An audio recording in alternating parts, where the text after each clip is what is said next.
de número 1, a gente vai ter um olhar em alguns versículos. Acho que uns 15 dias atrás, a pastora pregou também sobre esta passagem. Eu preguei pela noite também sobre a mesma passagem.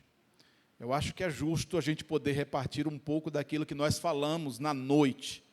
Ela pregou pela manhã, ela falou sobre chamados para o propósito. De manhã eu falei à noite, alinhando-se ao propósito. Então hoje eu quero falar também debaixo desse tema, alinhando ao propósito, para ter essa junção, essa conexão com a palavra que foi na mesma direção pela parte da manhã. Se você pode, pelo celular, smartphone, ou pela Bíblia, ou acompanhando aqui, por favor, Jonas, abre lá no livro do profeta Jonas. A gente vai ter alguns versículos, mas a gente começa com o capítulo 1. Faz a gentileza de abrir comigo lá, o capítulo 1 do livro de Jonas. A gente vai poder compartilhar um pouquinho dessa porção.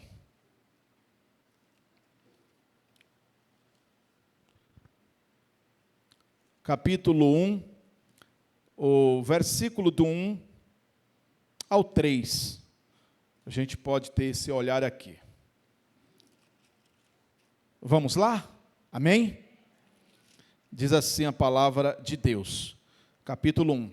Veio a palavra do Senhor a Jonas, filho de Amitai, dizendo: Dispõe-te e vai à grande cidade de Nínive, e clama contra ela, porque a sua maldade ou a sua malícia subiu até mim. Jonas então se dispôs, mas sim para fugir da presença do Senhor para Tarsis. E tendo descido a Jope, achou um navio que ia para Tarsis.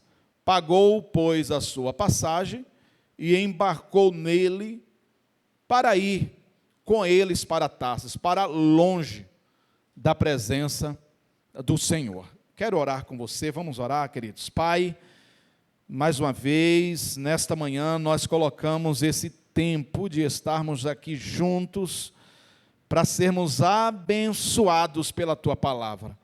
E seja em qual for a direção, com certeza é para nos fazer bem, para abençoar a nossa vida. Colocamos as nossas vidas, aqueles que estão em casa, que estão conectados, que terão contato com esta ministração, com esta palavra, agora ou mais tarde, portanto, que sejam abençoados também, que o Senhor ministre ao coração deles. Dessa feita, Deus, nós queremos te agradecer, porque sabemos que o Senhor sempre tem uma palavra para o nosso coração. E nesse tempo, nós oramos para que isso aconteça, para que esta palavra do Senhor chegue ao nosso coração, chegue à vida da igreja, chegue àqueles que estão conectados. Assim nós oramos, e oramos em nome de Jesus. A igreja comigo pode dizer amém? Amém. Graças a Deus, graças a Deus.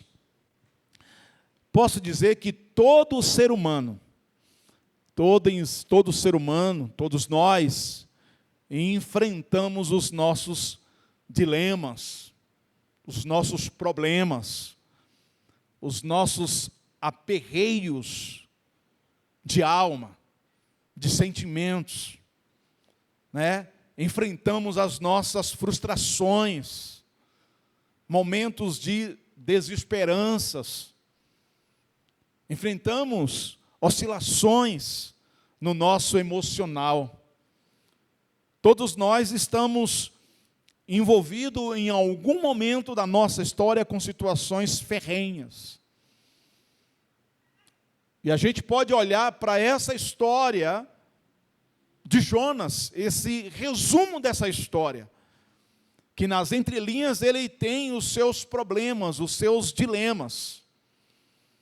Ele tem os seus aperreios e motivos até para justificar o não, para dizer não para Deus, o autor da vida. Ele tem os seus motivos para isso.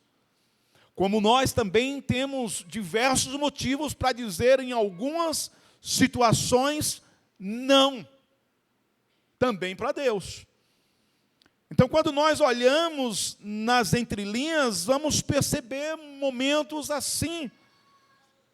E isso tem a ver com a nossa característica como gente, como humano, de viver momentos de rejeição, de abandono,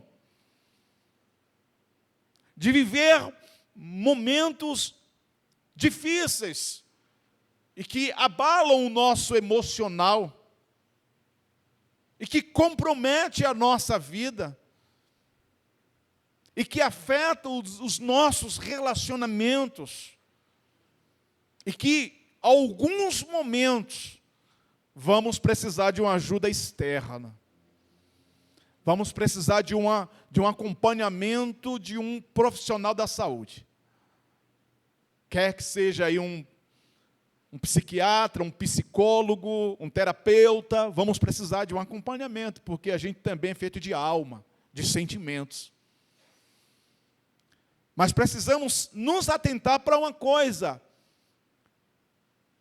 que a ciência, seja ela qual for, ela tem o seu limite. Vamos seguir buscando ajuda para ajustar o nosso emocional, mas nos atentando a olhar para cima e seguir nessa conexão com Deus na oração.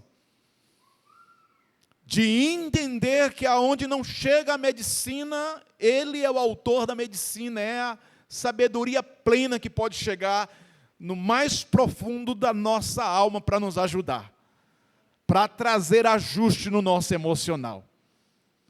Não isentando de uma ajuda de um profissional, mas conectando com o eterno, para entender que Ele pode usar a medicina, mas que Ele também pode, de uma maneira especial, aqui, o que nós chamamos de cura divina, vir lá e arrancar aquilo que prende o nosso coração, que sabota o nosso emocional, a nossa estrutura emocional. Jonas está envolvido com a situação e, como eu disse agora há pouco, ele tem motivos para justificar um não. Nós não sabemos com clareza se a revolta de Jonas tem a ver com um problema sofrido na própria família, parentela. Talvez um assassinato. Ou talvez não, simplesmente por saber a fama dos ninivitas, da crueldade que era aquele povo, aquela grande cidade. Talvez isso, ao longo do tempo, isso foi criando uma crosta, uma separação na sua alma, uma revolta de uma injustiça política, social, econômica, subjugando o povo. Isso talvez foi um dos motivos que, no seu tempo, teve uma parede de separação entre Jonas, no seu emocional, em relação àquela cidade. E na oportunidade, que não dizia respeito a ele, mas a Deus, ele disse não. É claro que a gente pode olhar para isso e achar e entender que havia, de fato, um depósito, né, de maldade com folga na vida dos ninivitas, quando você vê a história de atrocidades que aquele povo carregava na sua vida, marcava a vida de outros. Atrocidades como arrancar o nariz, arrancar a orelha, vazar os olhos e por aí. Tamanho era essa maldade. Talvez esse seria um dos motivos para Jonas falar, não vou. Ainda que isso me custe e que custe muito caro, não vou. Porém, quando nós olhamos esse texto, irmãos, precisamos entender que o texto não vai falar sobre nós, O texto vai falar sobre Deus. Embora temos motivos suficientes para muitas questões na nossa vida para dizer não. Mas o texto, em um panorama muito amplo, vai falar desta graça de Deus. Vai falar da misericórdia de Deus. E da misericórdia de Deus que todos nós dependemos. Não tem a ver com a etnia, com cor, com raça. Não tem a ver com essa dimensão social. Tem a ver unicamente com bondade do Eterno sobre nós. Então esse era um olhar que Jonas não conseguia ampliar na dimensão da sua vida social, espiritual, relacional. Ele não conseguia ampliar de que, na mesma medida de que ele precisava desta graça, era a mesma medida que Nínive precisava desta graça. Porque a graça não tem a ver conosco. A graça tem a ver com Deus. Quem é de nós que merecemos? Ninguém. Então, por que não tem a ver com a gente, tem a ver com Ele. E o que Ele queria era que isso manifestasse. Então, qual é a primeira lição que a gente pode se atentar aqui? Jonas, ele era um profeta do norte de Israel. Logo, Jonas, ele era um israelita. Ele está sendo chamado por Deus para uma missão específica, para um povo totalmente fora da sua cultura, que não tinha nada a ver com ele, com a cultura dele. Então, qual é a primeira lição que nós podemos olhar aqui? Que entre o versículo 1 e o versículo 3, o que eu percebo, a gente pode olhar isso, é uma conexão à obediência daquilo que importa para Deus. A primeira coisa que nós podemos nos atentar é que Deus quer uma conexão na obediência. Obediência, embora parece que é algo muito desgastante para os nossos dias. Muito desgastante, parece que é uma coisa muito distante de nós hoje falar dentro de uma temática dessa. Mas nós vamos entender a partir das Escrituras, daquilo, e aqui a gente está falando de uma dimensão de espiritualidade, da questão espiritual propriamente dita, da nossa vida, da nossa relação direta com Deus. E a nossa vida em relação a Deus envolve esta palavra que parece que não tem muito nexo para esses dias, para esta geração, chamado ser obediência. E a questão da obediência é algo que importa para Deus. É uma conexão que deve fazer parte da nossa vida cristã, no ponto de vista espiritual. Porque isso importa para Deus. Então, quando eu penso em obediência, eu tenho que me conectar com aquilo que é importante e que importa para Deus. Não é o que importa para mim. Em primeiro lugar, o que é que tem relevância nessa questão da obediência em relação àquilo que é a vontade de Deus. E algumas vezes a obediência vai nos levar a fazer coisas que nós não queremos no ponto de vista de Deus, no ponto de vista bíblico. Porque vai nos levar a alguns questionamentos de desconforto da nossa vida, de desconforto de relacionamentos, de desconforto de gosto, de vontade. Mas isso é um caminho que também pode ser um instrumento de Deus para tratar conosco, para nos ajudar na nossa vida relacional.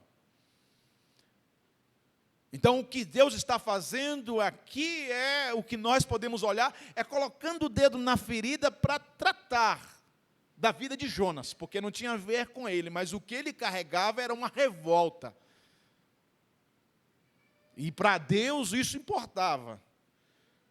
E pregar para um povo que ele odiava era algo que ia confrontar a sua própria vida.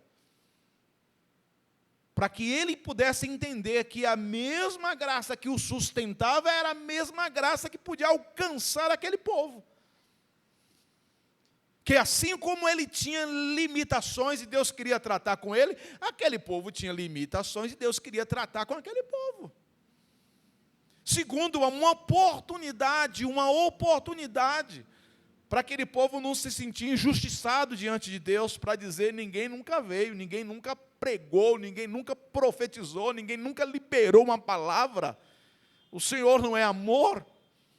Então, para não ter nenhuma justificativa, Deus está falando: ó, você vai lá e vai comunicar e vai pregar.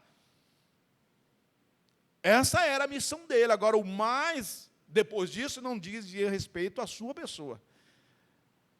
Ele tinha que ficar isento dessa responsabilidade, não ter essa culpa e fazer, simplesmente era isso. Mas é porque nós temos as nossas limitações. Temos algumas coisas no nosso coração e Deus vai justamente usar aquilo para se tornar, às vezes, uma lixa, para tratar com o nosso coração. E aqui era uma situação que Deus está justamente fazendo algo, e a gente vê o desfecho de tudo isso. Mas a mesma oportunidade que Deus está dando para o povo é a oportunidade que Deus dá para Jonas. A oportunidade, porque todos nós somos nivelados a depender desta boa graça de Deus, dessa bondade do Senhor. Então, a mesma oportunidade, você vai perceber mais à frente, que essa oportunidade o próprio Jonas descarta depois. Ele não se vale da oportunidade de ser confrontado para falar: nossa, eu dei mancada na minha vida, eu preciso disso, eu vou mudar porque essa graça está favorecendo isso. Então ele dispensa no seu tempo a oportunidade, e no seu tempo a oportunidade que chega para ninivitas, eles abraçam isso.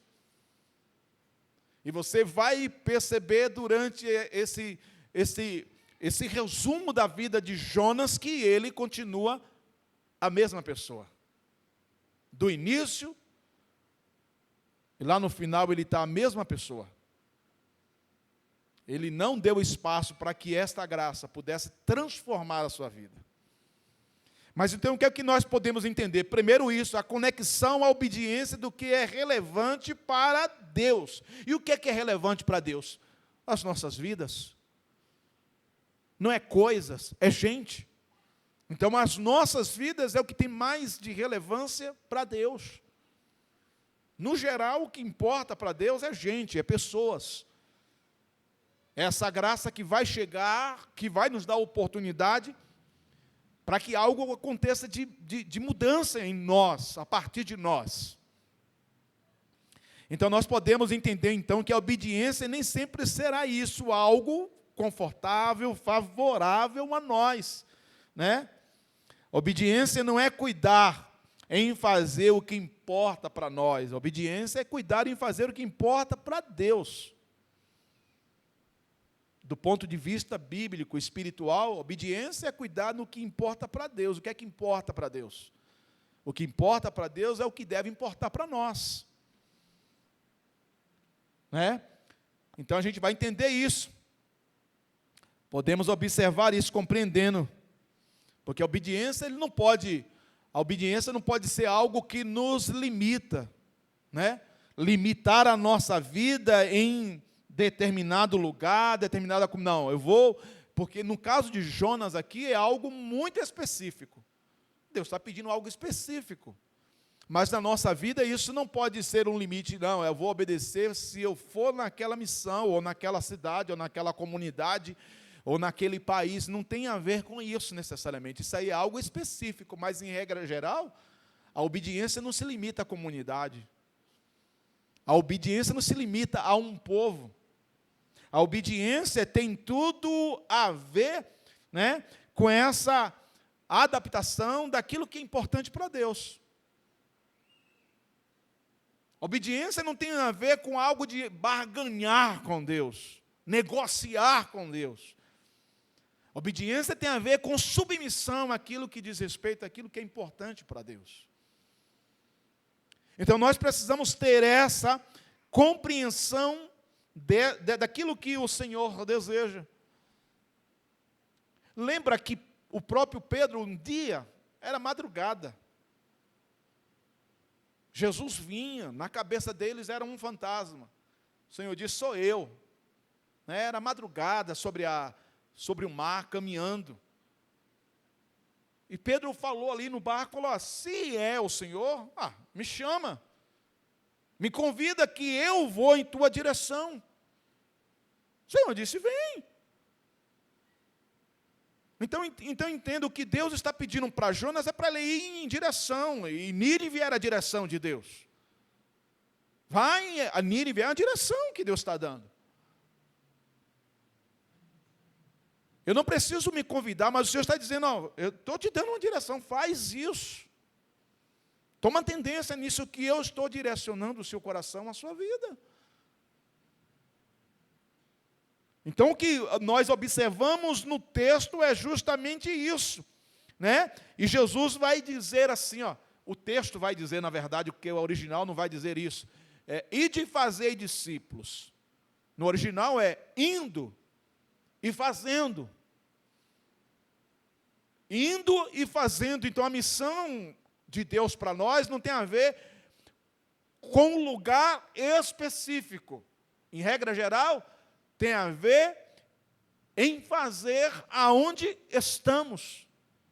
A missão de Deus que acontece em nós tem a ver de fazer aonde nós estamos. Eu não tenho que obedecer algo específico de uma missão de Deus, não. Enquanto eu estou aqui, a não ser que Deus tenha algo muito específico, mas em regra geral, eu vou fazendo o negócio da parte de Deus, do reino de Deus, acontecer a partir da minha vida.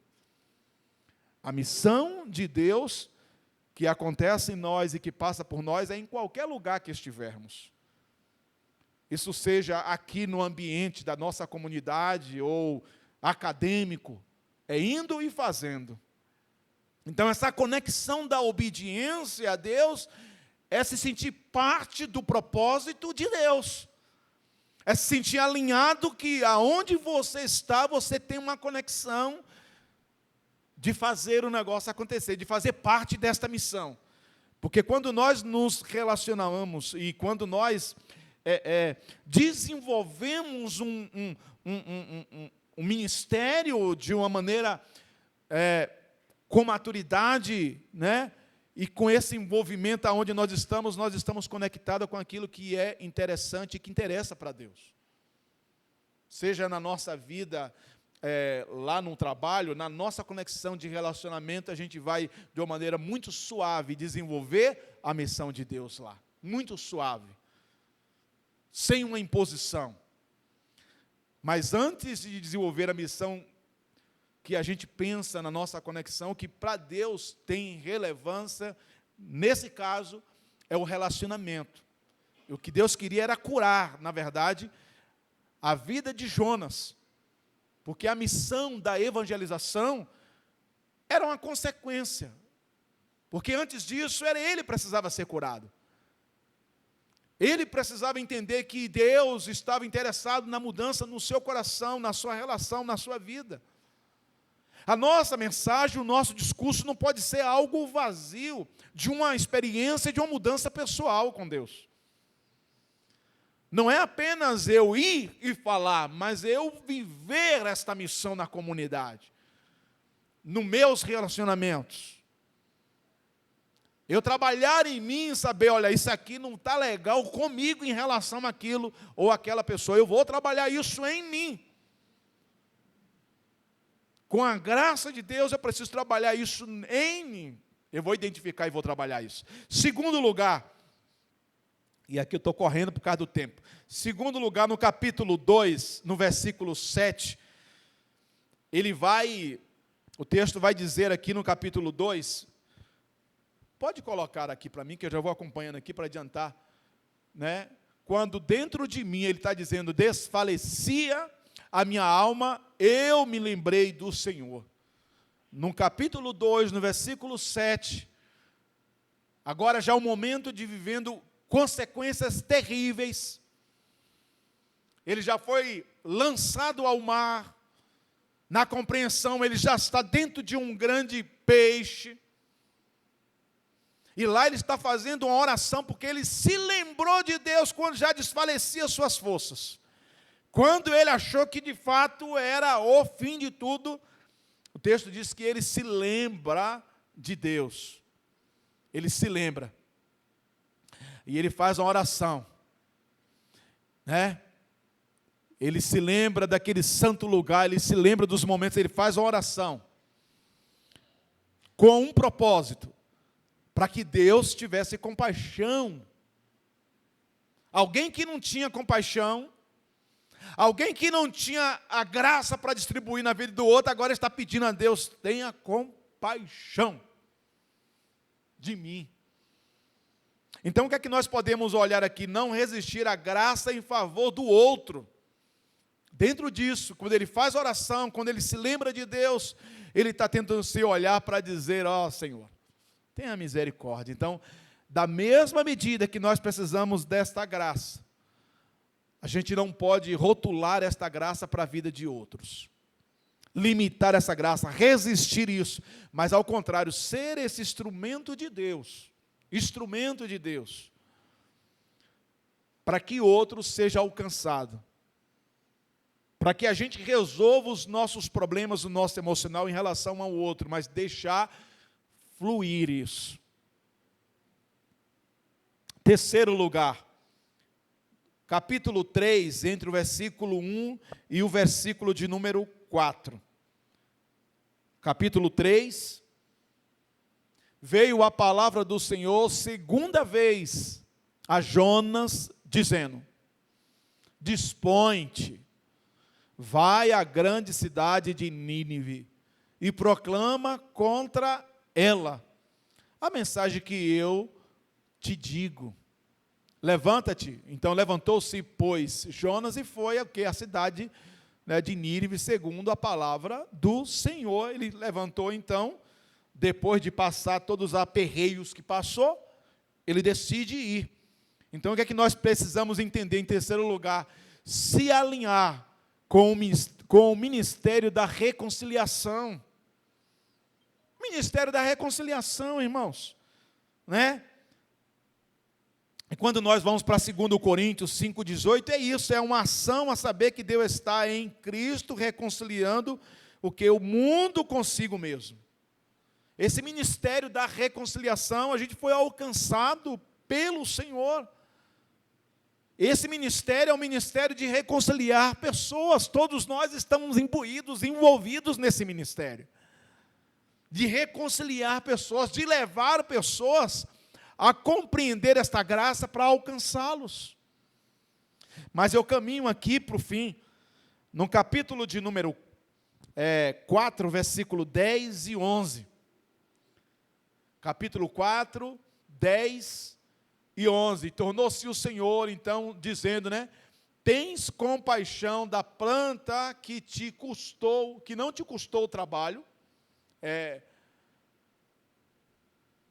a qual não fizeste crescer, nenhuma noite nasceu, nenhuma outra noite, então, pereceu.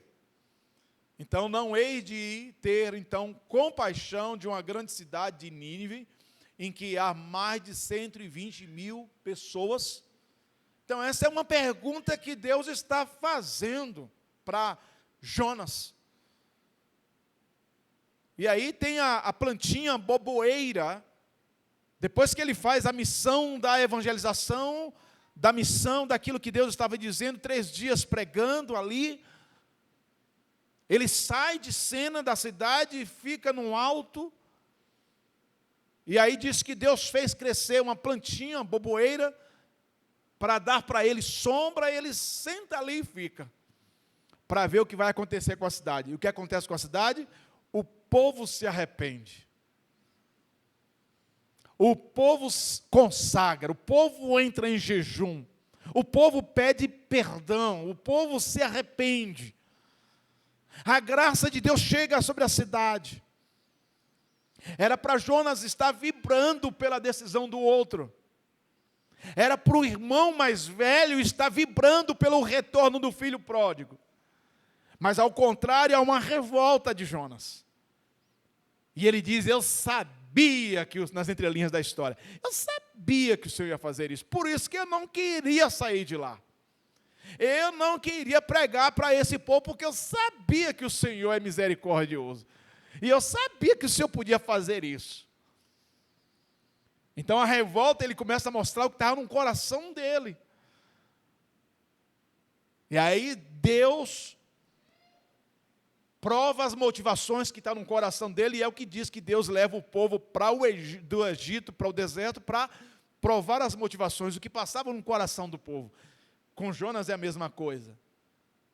Diz que o Senhor faz morrer aquela plantinha, aquela planta, aquela cobertura de uma pequena árvore, e aí ele fica revoltado porque ele está debaixo do sol quente de novo, sem sombra. Revoltado, e Deus pergunta, mas rapaz, você está revoltado por algo que você não plantou, não fez crescer, não regou, não fez nada, eu fiz nascer, cobri para você uma sombrazinha, e agora você está revoltado por isso. Quer dizer, você está revoltado por isso, e eu ir pela cidade eu não vou ter misericórdia, que é uma cidade que tem mais de 120 mil pessoas. E o texto começa assim, termina aliás assim, Deus questionando a ele, perguntando, você tem compaixão da boboeira, e você não tem compaixão de uma multidão. Termina assim, irmãos. Então o que é que nós podemos entender com relação a isso? Que o monopólio da graça, da empatia, da compaixão, não tem a ver conosco, tem a ver com Ele. Tem a ver com Deus. Esse amor ágape é um amor sacrificial. Ágape, o amor sacrificial de Deus. Nosso coração precisa ser envolvido com amor ágape. É um amor de sacrifício, é um amor de renúncia. É um amor de comprometimento. O amor filos ou filéus é um amor fraternal entre nós. Primeiro precisamos desse amor entre nós. Quando eu falo precisamos, não é que não temos, precisamos ampliar isso na nossa vida. Segundo, o que vai nos levar a essa vitalidade desse amor é o amor ágape. É o amor de Deus.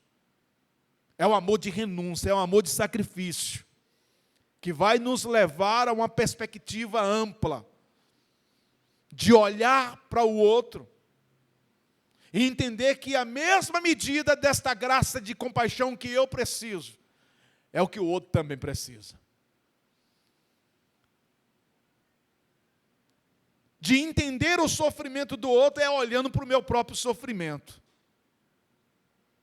Essa autocompaixão que eu tenho pela minha vida, por tudo aquilo que eu enfrento e que eu preciso da graça de Deus, essa autocompaixão é o olhar que nós precisamos ter para o outro.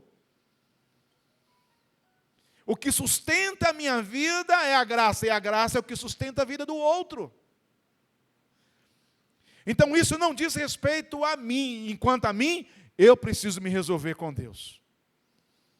Eu preciso chegar diante do Senhor, a minha estrutura é essa, meus aperreios é esse, a minha limitação é essa, meu temperamento é assim. Mas em relação ao outro, eu não posso privar ninguém da graça de Deus. Eu não posso ser alguém que vai privar o outro desta graça, daquilo que Deus pode fazer na vida do outro, de maneira nenhuma. Eu não posso ser esse detentor desta graça, limitar isso, não vou, isso aqui é para mim, eu não tenho posse disso. Ninguém, nós não temos, todos nós dependemos inteiramente desta graça de Deus. Precisamos ter a empatia, sentir, olhar, se colocar, mas também compaixão, ação. Quando diz que Jesus olha para uma multidão que já fazia 3 dias com ele. Ele olha para uma grande multidão, pelo menos de homens, 4.000 homens, pelo menos. Ele olha e fala assim, eu tenho compaixão, eu não posso dispensá-los. Estão conosco 3 dias, estão com fome. E ele fala para o próprio discípulo: dê-lhes de comer. Dê-lhes de comer, faça alguma coisa por eles. Então essa questão da compaixão é uma ação, não apenas um sentimento, não apenas de olhar e falar assim: oh, nossa, eu estou com dó do outro, eu estou com pena. Não, compaixão envolve uma ação. A compaixão envolve uma ação, e nós, Igreja do Nazareno em Morungaba, é uma igreja de compaixão. Só olhar a história dessa igreja, é uma igreja que se envolve com a causa, mas nós podemos ampliar tudo isso na nossa vida, a partir de nós, a partir dos nossos relacionamentos, não apenas a missão de fazer, mas a missão de ser na vida do outro, não apenas a missão de ir, mas a missão de estar indo. Não ser um sacerdote que passa de longe, não ser um levita que olha de longe, mas ser aquele que tem, talvez como um samaritano, alguém que olha e fala: eu vou ter um mover de compaixão, de ação, naquilo que está no meu alcance, direto ou indiretamente em favor do outro. Então, quando a gente olha o livro de Jonas, aponta isso. Aponta o alcance da graça em um povo que era detestado por Jonas. Mas não tinha a ver com ele, enquanto ele tinha que se tratar com Deus. Tinha a ver com Deus em relação ao outro. Ah, irmãos, que Deus nos ajude. Todos nós precisamos disso, a partir da minha vida. Todos nós precisamos dessa medida de graça, para ter um olhar de compaixão por aquele que está próximo. Quem está próximo? Pode ser lá no trabalho, mas o próximo do próximo começa dentro da nossa casa. Né? Começa dentro da nossa casa. A nossa missão começa em casa. A missão de ir é indo, é dentro de casa. Ela começa ali. A empatia, a compaixão, começa em casa. E ela vai ganhando corpo, força nos que estão ao nosso redor. Você olha a compaixão daquela mulher que só tinha 2 filhos. Aliás, a compaixão dela não, a compaixão dos vizinhos. Só tinha 2 filhos, era viúva. A orientação do profeta: vai aos vizinhos, peça vasilhas vazias, entra no teu quarto, ora e derrama um azeite, e isso vai transbordar, você vai pagar as dívidas, e o que sobrar, você vive disso. Ela consegue as vasilhas, porque teve gente de uma ação, de compaixão, que se moveu em direção a ela, e ajudou na sua necessidade. Podemos ampliar isso. A nossa oração nesta manhã pode ser: Senhor, revitaliza esta compaixão no meu coração. Senhor, revitaliza esta empatia na minha vida. Senhor, me cura dos meus traumas, dos meus ressentimentos. Que eu não venha englobar isso, todo mundo dentro desta panela, porque todo mundo é o culpado do meu problema. Não. Me ajuda a lidar com isso, a ser curado, que isso não seja um bloqueio da tua graça que passa por mim para a vida do outro. Não pode ter no nosso coração preconceito. Não pode ter no nosso coração indiferença. Há uma tendência humana, quando a gente permite isso, mas a gente, com a graça de Deus, a gente pode falar: Senhor, me cura desse negócio. Porque isso não faz bem para todos nós, de maneira nenhuma, irmãos. Não faz bem. Não faz bem porque isso não tem a ver com Deus. Nós somos feitos também daquilo que é a imagem de Deus, então essas coisas não têm a ver com Deus, então não tem a ver com a gente. A gente é envolvido com isso, então, Senhor, me ajuda, me cura deste mal, me ajuda a entender o contexto do outro, não é apenas o meu contexto, mas o contexto do outro, olhar de empatia, mas de compaixão. E o texto termina dizendo: mas você, rapaz, isso importa para você, mas isso não importa para mim. O que importa para mim é a multidão, uma grande cidade. Aí fica para a gente isso, o que é que importa para nós? O que é que importa? Porque essa resposta, o texto não finaliza, é a gente que tem que dar. O texto finaliza Deus questionando, mas não finaliza Jonas respondendo. Isso é uma resposta nossa. A gente precisa trabalhar o Jonas que há dentro de nós. A gente precisa trabalhar isso em nós, porque muitas coisas vai ser de fato para trazer cura. E não tem como trazer cura se não houver esse confronto que parte de nós. Nós sabemos aonde Deus quer nos usar. E nós sabemos aonde há os obstáculos para isso. Mas a gente pode chegar diante do Senhor e falar: Deus, misericórdia de mim, homem que sou pecador. Misericórdia de mim. Eu concluo perguntando a você, aonde está a sua Nínive? Aonde está a sua Nínive, Fábio? Aonde está a sua Nínive, igreja? Aonde está a sua Nínive? É lá que Deus quer trabalhar também com você. A sua Nínive está lá no seu trabalho, está lá no colégio, na faculdade. Aonde está a sua Nínive? Está dentro da sua família. Nós temos as nossas Nínives, irmãos, como é difícil. Está na rua que eu moro, está nos vizinhos que eu me relaciono, está na minha cidade. Aonde está? Tivemos que lidar, sou nordestino, de raiz, oriundo. Mas eu fui para uma parte do Nordeste que eu fui discriminado. Por muita gente. Durante os 12 anos que nós estávamos por lá, por muita gente. E eu tive que trabalhar isso em mim, no meu coração, para amar aquelas pessoas, para entender que ali era gente que importava para Deus. E enquanto a mim, eu tinha, não apenas mim, nós tínhamos que tratar isso em nós e falar: Deus, tem misericórdia também daquele. Nós temos as nossas Nínives na nossa vida, e a gente precisa pedir ao Senhor: me ajude, Senhor. Faz a gentileza de se colocar de pé, irmão. Por favor, se coloque de pé. Temos uma canção aqui, para a gente poder concluir aqui. Um louvor. É possível? Eu vi Gustavo aqui agora há pouco. Tem um louvor? Tem, Leandro.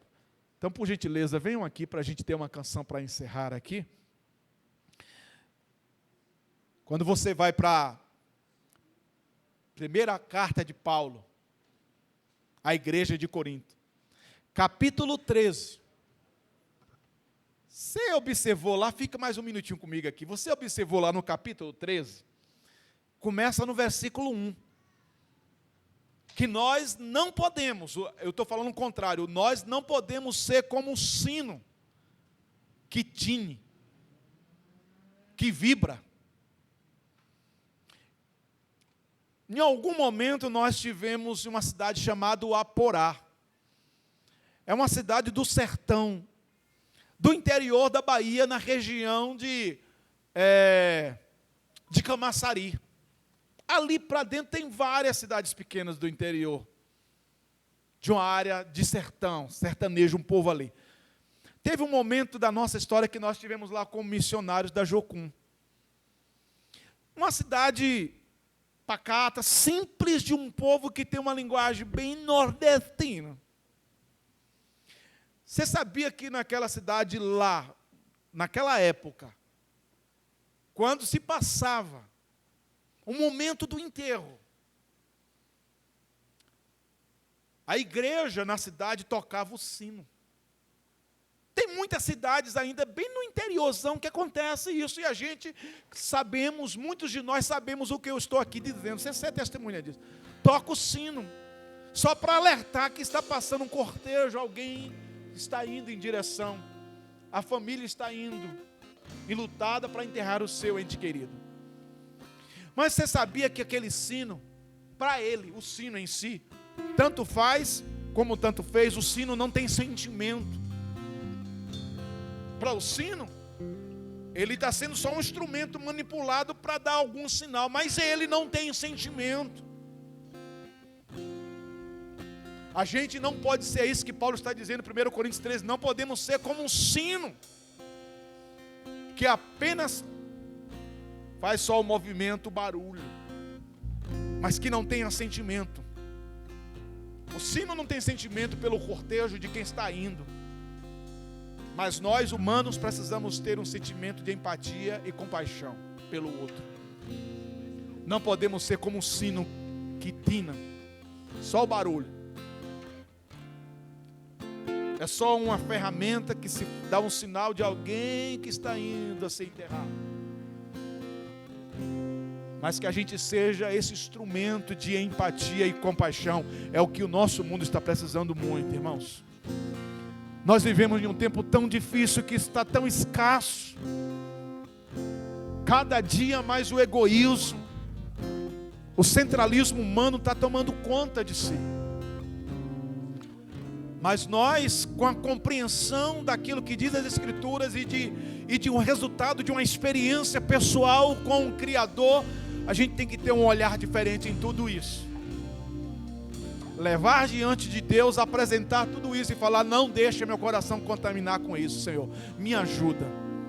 Eu não quero ser como um sino que tina, que ressoa, que não tem compaixão de quem passa, que não chora com quem está chorando, que não se alegra com quem está alegre. Mas eu quero ser envolvido com essa empatia, com esta compaixão no meu coração, a partir dos que estão comigo na minha casa, Senhor. Oh, irmãos, vamos trabalhar isso em nós. Ser indiferente, como um sacerdote, e ali, olha, é gente da religião, de liderança. Ser indiferente como um sacerdote, como um levita, de maneira nenhuma, mas ser envolvido com esta compaixão. Eu não nasci ali, disse Neemias, eu não nasci ali. Ele nasceu num cativeiro, Neemias. Mas ele falou: peraí, a cidade dos meus pais está destruída. Oh, gente, não, que depender de mim, vou fazer um movimento. Era a particularidade dele. A gente só sabe o que Jonas está apresentando no texto porque está registrado. Era o labirinto da alma dele. Como está o labirinto da nossa alma? Como está?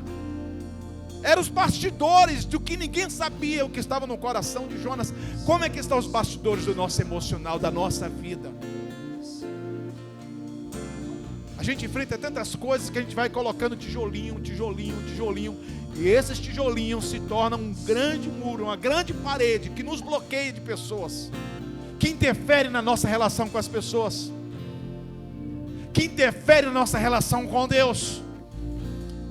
Não seja como um sino que tina, que faz só esse movimento, mas ó Senhor, venha trazer vida de novo, revitaliza isso em mim. Me ajuda a olhar para a missão e ser missão por onde eu passar. Ah, querido, vamos ter uma canção agora, sem nenhum tipo de pressão. Se você entende que eu preciso realmente ir ali na frente, aonde nós chamamos de altar, que não tem apenas a ver com esta plataforma, mas tem a ver com o ambiente espiritual. Se você quiser vir aqui, se você quiser ficar aí, tranquilo. Mas se você quiser vir aqui na frente, a gente vai orar junto. No momento do louvor, você pode vir, você pode ter um momento aí, mas conectado com isso, com esse espírito de um quebrantamento no nosso coração. Enquanto o louvor acontece, fica à vontade para vir à frente. Se tu olhares, Senhor, para dentro de mim, nada encontrarás de bom, mas um desejo eu tenho de ser transformado. Preciso tanto do teu perdão. Dá-me um novo coração. Dá-me um coração igual ao teu, meu mestre. Dá-me um coração igual ao teu, um coração disposto a obedecer, cumprir todo o teu querer. Dá-me um coração igual ao teu. Se tu olhares, Senhor, pra dentro de mim, nada encontrarás de bom, mas um desejo eu tenho de ser transformado. Preciso tanto do teu perdão. Dá-me um novo coração. Dá-me um coração igual, meu mestre. Dá-me um coração igual, um coração disposto a obedecer, cumprir todo o teu querer. Dá-me um coração igual ao teu. Ensina-me, ensina-me a amar o meu irmão, a olhar com teus olhos, perdoar com teu perdão. Enche-me do teu espírito e endireita os meus caminhos. Ó Deus, dá-me um novo coração. Enche-me, enche-me do teu espírito, endireita os meus caminhos. Ó Deus, dá-me um novo coração. Dá-me um coração igual ao teu, meu mestre. Dá-me um coração igual ao teu, um coração disposto a obedecer, cumprir todo o teu querer. Dá-me um coração igual ao teu. Dá-me um coração igual ao teu. Dá-me um coração igual ao teu. Você pode colocar a mão no seu coração. Você pode orar comigo nesta noite, nesta manhã. Fale com Deus isso. Dai-me um coração igual ao do Senhor. Me dê um coração, ó Deus, empático, de compaixão, de um olhar mais introspectivo, de um olhar para mim, de um olhar para os lados, de um olhar para o meu próximo. Pai, nesta manhã nós estamos aqui entendendo o quanto ainda precisamos ser transformados. Entendemos, ó Deus, que nesta vida há um processo ainda de transformação. Uma transformação, ó Deus, como diz a Tua palavra, de um alcance de um varão perfeito. E é a Tua graça que favorece isso, Senhor. Nesta manhã nós oramos. E oramos te rogando, Senhor, revitaliza a nossa empatia, Revitaliza a compaixão que há no nosso coração. Revitaliza a graça no olhar do outro, sobre a vida do outro. Revitaliza, ó Deus, o nosso coração, ó Deus, na nossa conexão da obediência, daquilo que importa para o Senhor, que tem relevância para o Senhor. Oramos nesta manhã e rogando a tua bênção sobre este lugar, Senhor. Oramos para que o Senhor possa nos ajudar, ó Deus, a sermos empáticos nesta comunidade. Ó Deus, temos uma ação de compaixão nesta comunidade. Não apenas na comunidade religiosa, na nossa convivência, mas, ó Deus, na comunidade chamada cidade, aonde fomos plantados, aonde residimos, aonde estamos morando. Oramos te pedindo, ó Deus, em nome do Senhor Jesus, amplia a nossa visão, que as escamas caiam dos nossos olhos, e que possamos ampliar aquilo que tem relevância para o Senhor. Enquanto a nós, oramos para que o Senhor tenha misericórdia de nós. Oramos para que o Senhor traga cura no nosso coração, no nosso emocional. Oramos para que o Senhor possa ajustar o nosso interior.